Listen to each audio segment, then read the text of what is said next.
안녕하십니까. 뉴코리아 비전 토크 진행을 맡은 이희문입니다.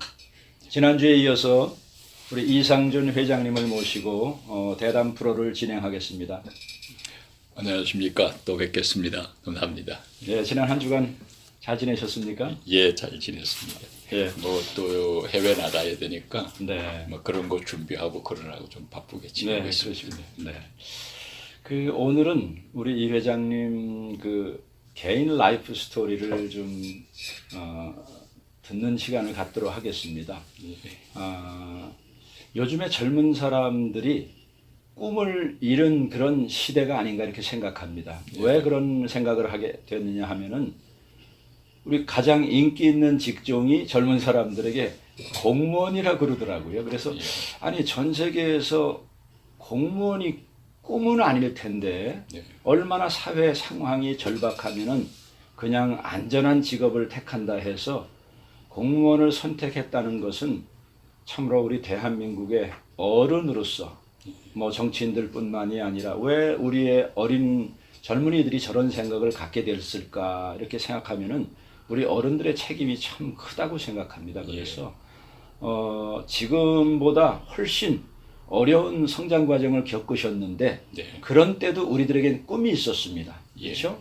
그런데 지금 젊은이들에게 꿈이 없고 그냥 그저 편안한 직업 택해서 그럭저럭 살아간다 하는 건 참 슬픈 이야기입니다. 그래서 오늘은 시청자 여러분들께 그 어린 시절, 그 암울했던 참으로 소망이 없던 그런 시절에 어떻게 어떤 꿈을 가지고 젊은 시절을 보냈고 또 그 꿈을 이루기 위해서 어떤 노력을 기울이셨는가 오늘 그런 말씀을 한번 좀 나눠주시기 바랍니다. 지금 뭐 사회자께서 그 꿈 이야기를 하시는데 농담 같은 이야기를 좀 하면은 요즘 젊은이들은 그 의식주를 걱정을 안 하고 삽니다. 그러니까 뭐 다른 게 없어도 배가 부르다.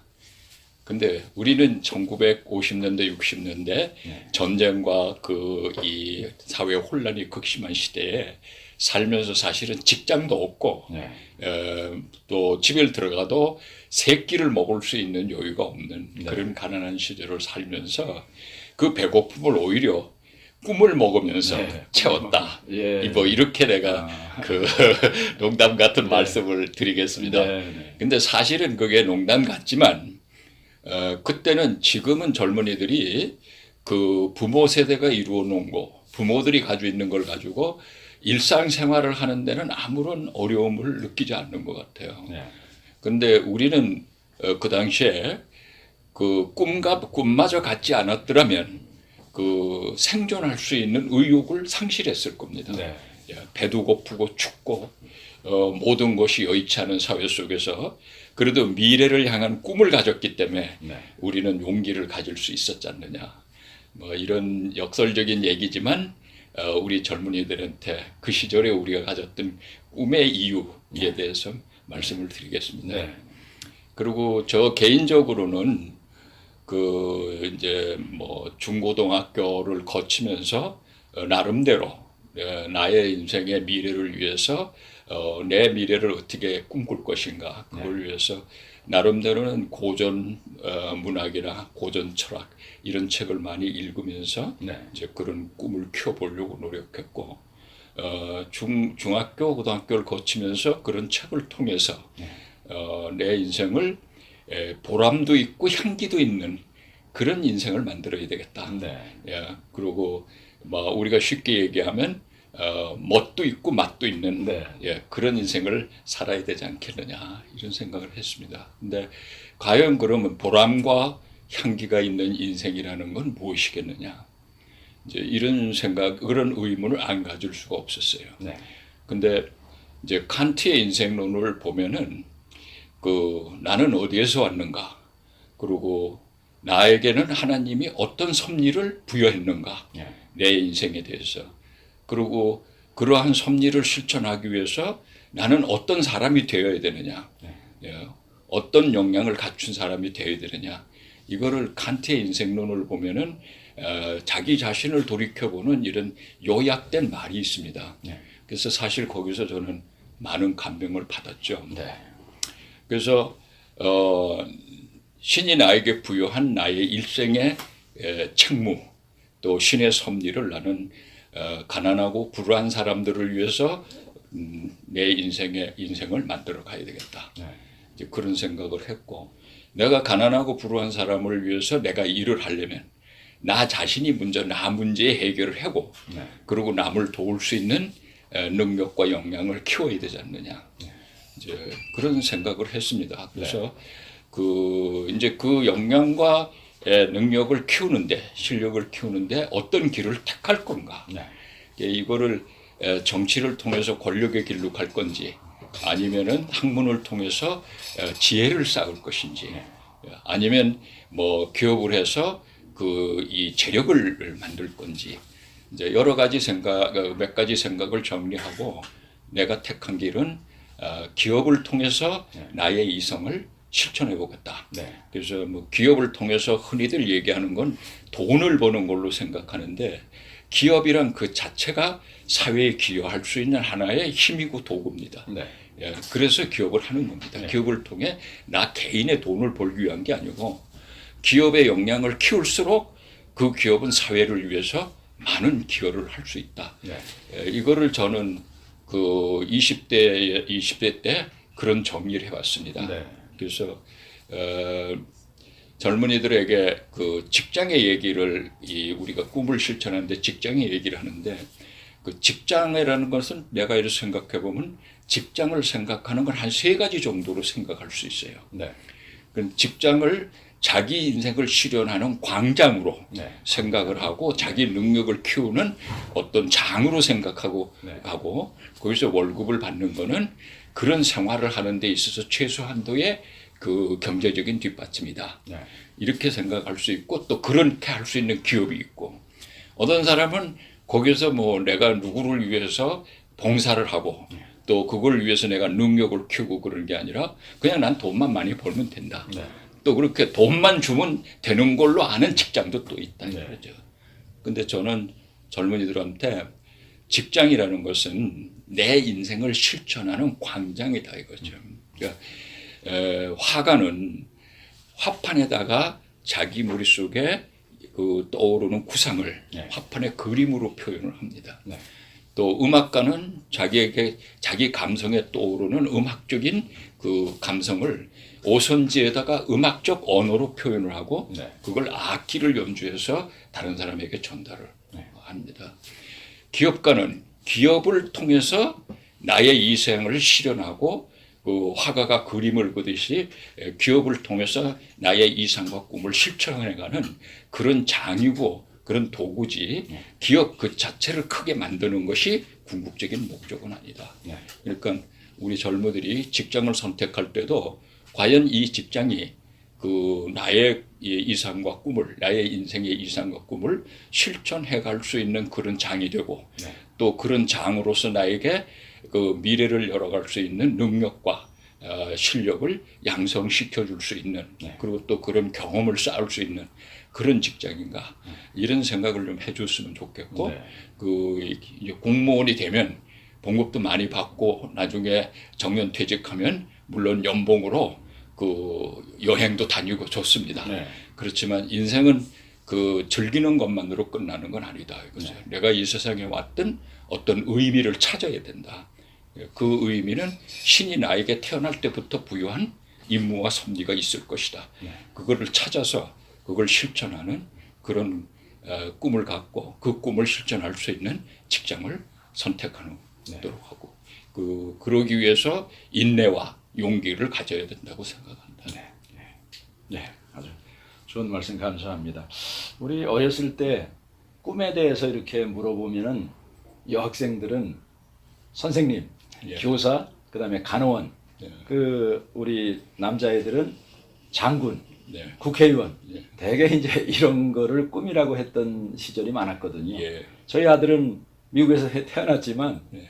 얘가 한 4-5살 되면서 너 뭐 하고 싶냐 했더니 트럭 드라이버 이렇게 얘기를 하더라고요. 예. 그 몬스터 트럭이 어마어마한 게 자기네 딴에는 멋있게 보였던 거예요. 예, 그래서 그렇죠. 저희 살았던 시대하고 요즘 태어나는 아이들 그다음에 청소년들 젊은이들하고는 많이 좀 그냥 피상적인 꿈하고 그다음에 자기네들이 실질적인 이루고 싶었던 그런 꿈하고 이제 차이가 많은 것 같습니다. 그래서 그런 면에서 저는 서두에 말씀드렸지만은 공무원이 가장 인기 직종이다라고 한 것을 뭐 공무원을 폄하하기 위한 그런 말씀은 아닙니다. 혹시 이 방송을 시청하시는 분들 중에 공무원이 계신다면 나라를 위해서 군인이 있듯이 공무원 반드시 있어야지요. 그러나 전 세계 어느 나라에 공무원이 최고 인기 직종이라 하는 거는 다른데 불안하기 때문에 기업이나 이런 데 가면은 내 정년까지 보장이 안 되니까 안전 쪽을 택하다 보니까 그렇게 간다는 거니까 수많은 인원들이 자기네 적재적소에 가야 되는데 그런 사람들이 자기네 꿈을 일단 내려놓고 안전한 직종을 택한다 하는 것은 이건 국가적이고 어른들의 잘못이기 때문에 그것을 지적하려고 이제 말씀드렸는데 그래 꿈이라 하는 건 저 같은 경우도 어렸을 때 막연히 국민학교 때 그다음에 중학교, 고등학교, 대학교 때까지 조금씩 꿈이 이렇게 예. 변하는 것 같더라고요. 맞습니다. 그래서 저 같은 경우는 제가 군대 가기 전에는 공부를 열심히 해서 뭐 경영학과를 나와서 그전에는 외교관이 꿈이었습니다. 예. 그다음에는 경영학과 정도로 생각을 가지고 군대를 갔는데 3년 동안 깊이 생각을 하면서 그냥 월급 정도 벌어갖고 이게 내 뜻일까? 또 하나님이 나를 그렇게 계획했을까? 예. 거기에 대해서 깊은 고민이 없었는데 군대 생활하면서 3년 동안 얼마나 힘들었습니까? 그래서 정말 내 꿈이 정말 무엇일까? 단순하게 월급만 받는 게 아니라 사회에 기여를 한다면은 어떤 기여를 할 수 있겠는가를 고민하다가 제가 첫째 휴가 때 종로서적에 나와서 수필집하고 이렇게 찾다가 김영석 교수님을 만났어요. 그래서 책을 통해서 제가 굉장히 감명 깊게 읽었고 네. 그때부터 제 꿈이 조금씩 현실적으로 다가왔습니다. 개인의 꿈을 어떻게 국가에 기여할 것인가를 생각하다가 저는 이제 미국을 33년 전에 들어갔는데 들어갈 때만 해도 우리 국민들이 가슴은 뜨거운 국민인데 속된 말로 이게 좀 약한 예. 논리적이고 이성적인 면이 우리 한국 국민에게는 좀 약한 게 아닌가. 저는 네. 그게 지금도 바른 판단이라고 생각합니다. 지금 33년간의 대한민국에 돌아가는 사정을 볼 때 민주주의를 하기에 합당하지 않은 그런 국민성을 우리가 근데 그건 단점이 될 수도 있지만 장점이 될 수 있습니다. 정이 많고 뜨겁고 네. 근데 좀 이제는 글로벌 시대에 글로벌 코리아로 나가려면은 우리도 좀 부족한 우리의 민족의 약점은 좀 변해야 되지 않는가. 그래서 저는 제 개인의 꿈이 철학 교수가 돼서 우리 국민들을 좀 생각하는 국민들로 김영석 교수님처럼 한 단계 업그레이드 시키는데 뭐 기여를 할까. 저는 그런 생각을 가지고 제가 이제 미국에 예. 갔었어요. 그래서 우리 이상준 회장님도 이제 어렸을 때 꿈, 중년의 꿈이 또 연세가 드시면서도 조금씩 이렇게 바뀔 텐데 그러면 그런 꿈을 이루기 위해서 개인의 꿈이 아니라 아까 사회의 환원을 벌써 20대 초반에 생각하셨다는데 그 보통 사람들이 그거 다 생각하는 건 아니거든요. 그래서 그런 꿈을 어떻게 이웃들하고 나눌까를 생각하게 됐는가. 그 다음에 그 꿈을 이루기 위해서 뭐 꿈이 저절로 이루어지진 않잖아. 꾸는 건 공짜지만은 이루어지는 건 공짜가 없지 않습니까? 얼마나 많은 노력을 기울여도 자기 꿈이 다 실현되는 게 아닌데 그래서 그런 부분에 있어서 우리 회장님의 인생 동안에 이룬 꿈과 그것을 이루기 위해서 어떤 노력을 기울이셨는가 한번 좀 경험담을 나눠주시기 바랍니다. 그냥 이걸 뭐 각자가 사는 인생이 다 다르기 때문에 네. 그걸 일반론적으로 보편타당하게 이렇게 말씀드리긴 힘들고 네. 제가 선택한 삶의 과정을 또 나의 가정사를 통해서 말씀에 대한 답을 대신하도록 그렇게 하겠습니다. 네. 예. 저는 처음에 직장이 한전 전력공사에 들어갔습니다. 네. 한전. 그래서 거기서 이제 한 4년 반을 근무하고 삼성그룹 관련사로 제가 자진 찾아가서 네. 자의 직장을 옮겼습니다. 네. 근데 한전을 그만둔 이유는 한전에 들어가서 보니까 직무 규정이라는 게 이렇게 딱 책으로 만들어져 있어서 내가 어떤 자리에 가 앉으면은 그 직무 중에 있는 일을 해야 돼요. 근데 그것이 365일 매일 똑같이 반복이 된다 이거죠. 근데 그 당시에는 하루에 나에게 직무 규정에 주어진 일을 하루에 2시간만 열심히 하면 모범사원 표창을 받을 수가 있어요. 그러니까 나머지 8시간 중에서 6시간은 회사 속에서 무료하게 나의 인생이 낭비된다고 생각을 합니다. 그리고 그 매뉴얼대로 근무를 하면 내가 58세에 정년퇴직을 할 때 내가 어디까지 진급을 할 수 있고 퇴직금을 얼마나 받을 수 있고 그것이 현재 신입사원 내 입장에서 58살까지의 미래가 다 보이는 거예요. 그러니까 그 상황이 내 머릿속에 딱 들어오니까 나의 인생이 너무나 답답을 해서 더 견딜 수가 없는 거예요. 그래서 그 당시에 대한민국 모든 국민들이 최고의 직장이라고 얘기하는 그 한전이라는 직장을 버리고 나왔습니다. 물론 뭐 누가 스카우트를 해서 온 것도 아니고 내가 어디에 가서 그 후일의 내 꿈을 이루기 위해서 나 자신을 더 강하게 훈련을 시켜야 되겠다. 그렇게 나 자신을 훈련시키고 단련시킬 수 있는 장을 제공해 주는 데를 가야 되겠다. 그런 생각으로 이제 한전을 그만두고 사표부터 냈습니다. 그리고 이제 삼성에서 새로 만드는 정보 산업을 하는 회사, 조그만 소프트웨어 회사를 삼성그룹에서 투자를 했지만 아주 작은 회사예요. 그 직원 한 뭐 200~300명 되는 그런 중소기업. 한전은 직원이 그 당시에만 해도 몇 명이 넘었단 말이에요. 그런 한 과도 안 되는 작은 회사를 제가 선택해 갔어요. 근데 그 이유는 뭐냐면 이 회사는 지금부터 삼성이 키우는 회사니까 나에게 많은 새로운 도전의 기회를 줄 거고 그 도전을 위해서 내가 노력하는 과정에 나는 많은 경험과 나 자신에 대한 내 단련을 할 수 있는 기회가 두고질 것이다. 그래서 그 사장 면담을 내가 요청을 했죠. 그 요청해서 한전에서 컴퓨터를 이렇게 했는데 이 회사에 와서 내가 근무를 하고 싶다. 그 당시에 그 사장께서 한참 생각을 하시더니 안 되겠다 이거예요. 근데 나는 그 당시에 한전이 우리나라에서 기업으로서 최초로 컴퓨터를 한답니다.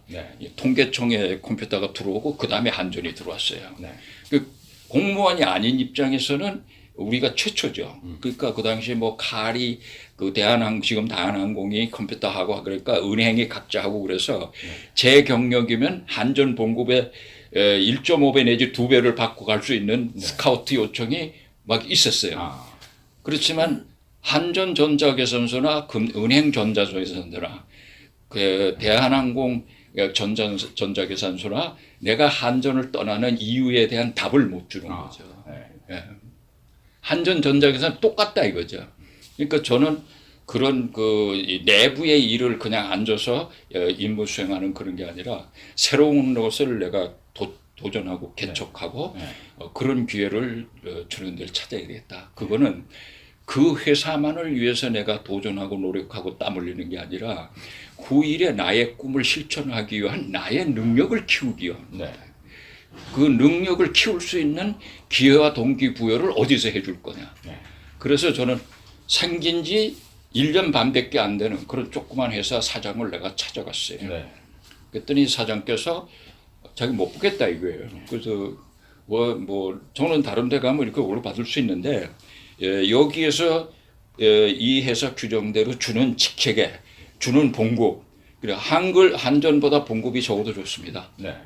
내가 선택을 하는 거는 봉급 더 많이 주는 데가 아닙니다. 그러니까 나도 그런 각오를 가지고 왔는데 왜 안 되느냐. 그러니까 물으니까 사장께서 당신이 대한민국 최고의 직장에 4년 반 근무를 했으면 그게 몸에 뱄다 이거죠. 그 몸에 밴 사람이 지금 금방 만드는 이런 개인 기업 채우면 밤낮 없이 일을 해야 되고 그런데 그럼 한 달도 안 돼서 당신 사표 낸다. 그러면 내가 젊은 사람 한 사람을 직장을 버리게 만들고 자기 회사도 손해를 본다 이거죠. 그래서 못 뽑겠다. 그런데 이제 제가 여러 가지 얘기를 했어요. 내가 사장님이 나를 스카우트 하는 것도 아니고 내가 이 회사를 알아보고 내 발로 찾아서 사장님께 이렇게 얘기를 하고 한전보다 원급이 떨어지고 뭐 직책이 뭐 프로모션 되는 것도 아니고 그런데 내가 이렇게 사장님께 직접 간청을 드릴 때는 비록 내가 젊고 경험은 없지만 예. 나름대로 저의 각오가 있어서 그 직장의 사표를 내가 스스로 내고 찾아온 겁니다. 네. 그러니까 다른 조건 다 없이 회사의 조건대로 하십시다. 그리고 3개월만 근무를 해보고 네. 내가 계속 가는지 안 가는지 사장님도 판단하고 또 사장님이 나를 능력평가를 해서 능력에 맞는 어떤 직책이나 그러면 대우가 필요하다면 그때 가서 해주십시오. 네.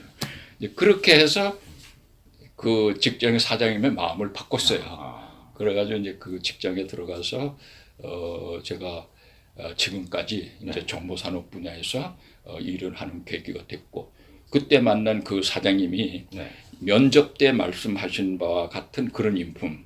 내가 자네를 뽑으면 자네는 대한민국 최고의 직장을 잃어버리게 되고 네. 나는 당신이 견디지 못해서 나가면 사람을 잊어버린다. 네. 그것이 얼마나 사려 깊은 말씀이냐 거죠. 그렇죠. 네. 네. 그런데 그 후일에 그 사장님을 모시고 일을 해보니까 네. 내가 평생을 경영의 길을 가는데 많은 그 가르침을 주시고 네. 또 이 나의 어떤 경영 철학을 기초적으로 다듬는데 이 많은 멘토를 해주시고 네. 이래가지고 지금도 내가 이렇게 이제 해외에 그 시장 개척을 위해서 아직도 현장에서 뛸 수 있는 네. 그런 동기를 만들어 주셨습니다. 그냥 평범한 직장인으로 안정된 직장인으로 만족하지 않으시고 상당히 도전적인 거기에는 위험도 따르죠.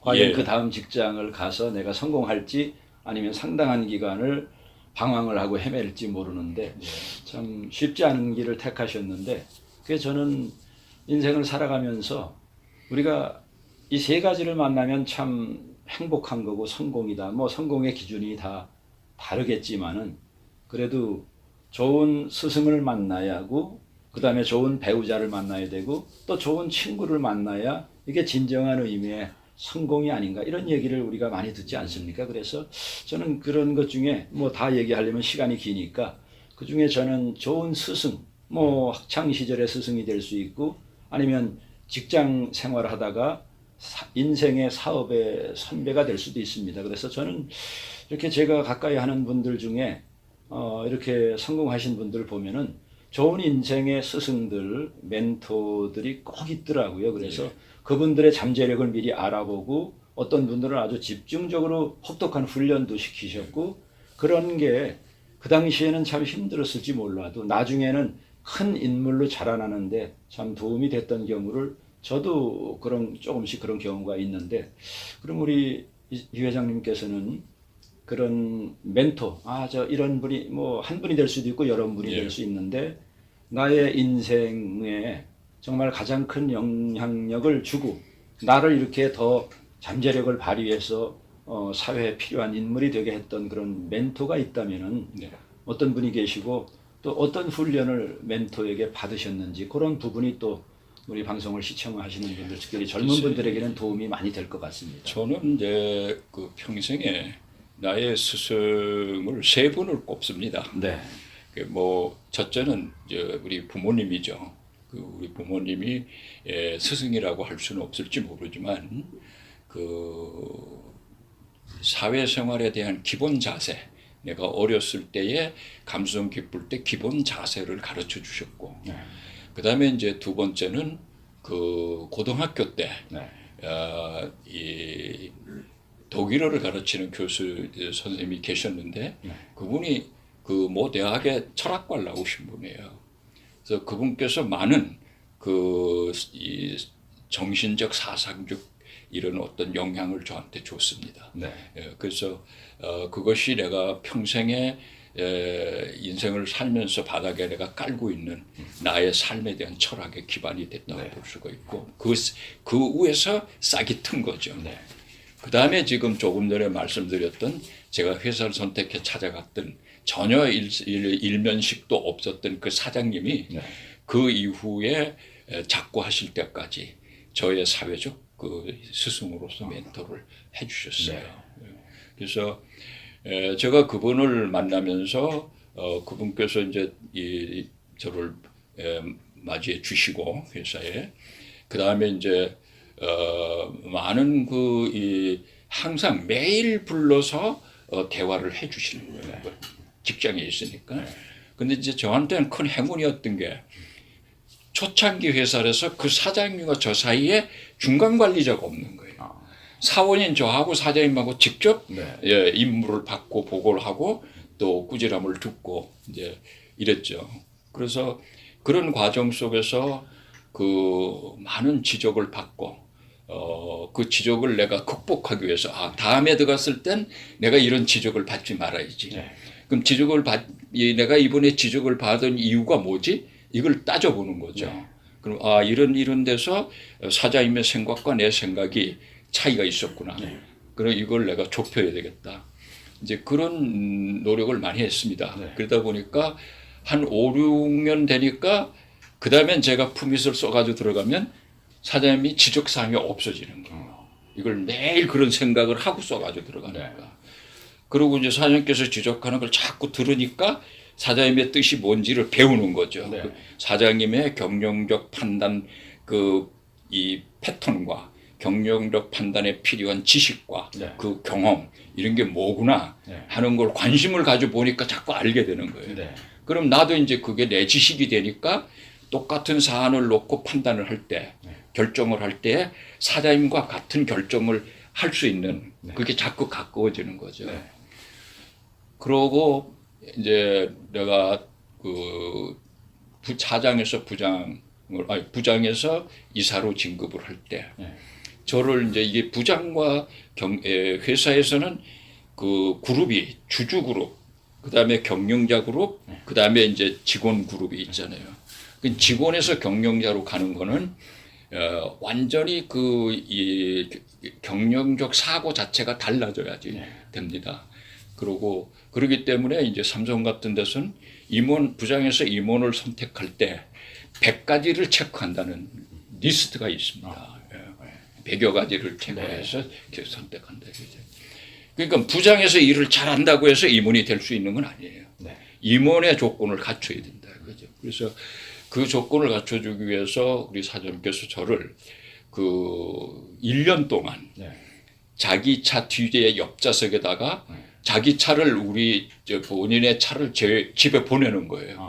그럼 제가 먼저 타고 가서 사장님이 타는 거죠. 그럼 거기서부터 회사에 올 때까지 수많은 경영적 질문을 던지고 또 모른다고 야단을 치고 그럼 저는 그 질문을 받고 또 공부를 하게 되는 거죠.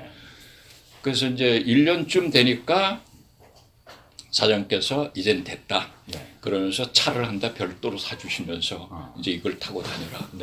그러고 그 다음에 그 이후 6개월쯤 됐을 때 이제 삼성그룹의 비서실에 추천을 해서 제가 그 사내 최초 이사로 이제 외부에서 오지 않고 사내 진급으로 최초로 이사가 된 그때가 거죠. 연세가 몇이셨어요? 그때가 38살이었습니다.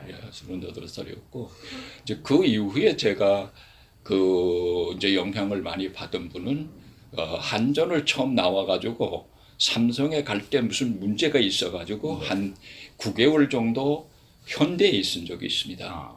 그래서 그때가 정주영 회장께서 그 현대조선을 개척할 때예요. 그 이제 그 미포에 그냥 그 벌판을 하나 부여를 받아가지고 거기다가 공장도 없는 데에서 기술자가 하나도 없는 거예요. 그러니까 유조선 같은 거는 이 선각의 두께가 5cm, 10cm 됩니다. 이 철판이. 그런 용접을 해본 기술자가 하나도 없어요. 대한민국에. 그런 상황에서 조선 사업을 세계 1위로 끌어올리는 그 정주영 회장의 초창기의 열정, 그리고 그 인내와 노력, 이 도전 이런 것을 바로 옆에서 이렇게 비서같이 일을 했어요. 회장님실에 있으면은 바로 문 앞에 제자리가 있어가지고 그 어른께서 이제 영어나 이런 걸 잘 모르시니까 텔렉스가 오면은 영어도 한글로 써서 드려야 되는 그런 때예요. 근데 그렇게 교육이 짧으신 분이 그런 어마어마한 도전을 해내는 그런 과정을 보고 네. 또 1년에 6개월은 이 6개월 동안 한 번도 집에를 못 가는 그래가지고 낮에는 서울에서 일을 하고 네. 저녁에 저녁 먹고 차 타고 울산 내려가고 그 이튿날 울산에서 낮에 일하고 또 저녁에 저녁 먹고 서울로 올라오는 거예요. 이런 생활을 집에 하나도 안 가고 6개월 동안 한다 이거죠. 네. 그러면 제가 젊은 분들한테 얘기하고 싶은 거예요. 그분이 돈을 생각한다면 그렇게 못한다 이거죠. 그렇지. 왜냐? 네. 그거는 목숨을 거는 일이에요. 네. 예. 돈 때문에 목숨을 거는 사람은 없어요. 네. 그분은 기업을 통해서 사회에 실현하고자 하는 본인의 높은 뜻이 있기 때문에 네. 그 뜻에다 목숨을 걸은 것이지 돈에 목숨을 건 게 아닙니다. 그렇지. 네. 예. 그래서 이제 그분의 그런 모습을 제가 한전에서 그만두고 나왔을 때가 이제 31~2살 때인데 네. 저는 한전에서 노조 부지부장도 한 사람입니다. 그렇죠. 굉장히 다혈절인 그런 성격을 가지고 있었는데 그러면서 이제 나도 이 기업의 재벌들 그 당시에 뭐 재벌이라 할 것도 없지만 대기업의 사장들 돈 많은 사람들을 그렇게 좋은 눈으로 보질 않았어요. 네. 근데 정주영 회장을 보면서 저의 사고 방식이 180도 바뀌어 버렸습니다. 네. 이분들이 이루어 놓은 업적이 네. 또 그분들이 축적한 자금이 네. 그냥 하늘에서 떨어진 게 아니다. 이분들은 그거를 위해서 목숨을 걸고 도전을 하고 극복해낸 사람들이다. 네. 이거죠. 그리고 그렇게 해서 이루어진 사회적인 공기, 기업이 많은 사람들에게 혜택을 줄 수 있는 거다. 네. 이거죠. 그래서 이 기업을 통해서 내가 꿈꾸는 불우하고 어려운 사람들에게 혜택을 줄 수 있는 길이 있구나. 네. 이걸 깨달은 거예요. 네. 그리고 이제 그 이후에 아까 말씀드렸던 평생의 멘토로 하시는 선생님, 스승을 만났고 네. 그 이후 10년이 지나서 83년도부터 삼성 비서실에서 신규 사업, 정보산업에 대한 신규 사업을 제가 2건을 맡아서 진행을 했습니다. 네. 그 과정 속에 일주일에 2번씩 이병철 회장실에 들어가서 보고를 하고 네. 지시를 받고 네. 이렇게 해서 그 2개 프로젝트를 추진했는데 네. 그 과정 속에서 제가 또 이병철 회장을 통해서 그 인생을 어떻게 살아야 되는가 하는 것을 알았습니다. 네. 그 중에 가장 큰 것은 그분이 80이 다 돼서 그 건강도 안 좋으실 때도 그런 그 사업 보국이라는 이상 네. 그리고 인재 양성이라는 그런 이상을 실현하기 위해서 네. 자기의 그 아픈 노구를 끌고 말도 길게 못해요. 네. 왜냐하면 이게 그 당시에 그분이 폐암이었기 때문에 말씀을 길게 할 수가 없어요. 네. 그럼 쫄짝짝짝 하면서도 그 매일 회사에 나와서 네. 그 젊은 제가 그 당시에 40살인데 사실 그 이병철 회장은 80이 되시는 분이거든요. 그러면 나는 손잡볼이에요. 그런 손잡볼들을 데려다 놓고 막중한 사업을 맡기면서 얼마나 불안했겠습니까? 예. 그런 상황 속에서 이 사업을 성공시키려니까 담당하는 젊은이를 가르쳐야 되는 거예요. 네.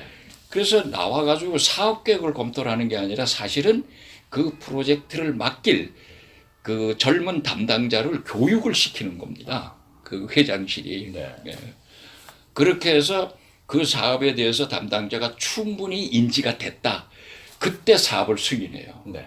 그러니까 삼성이 하는 사업마다 성공하는 이유는 먼저 인재를 세계 최고로 만들어 놓고 네. 담당 책임자를 세계 최고로 만들어 놓고 사업을 맡기는 거예요. 그러니까 그 사업을 맡은 인재의 경쟁에서 먼저 이기고 들어가는 겁니다.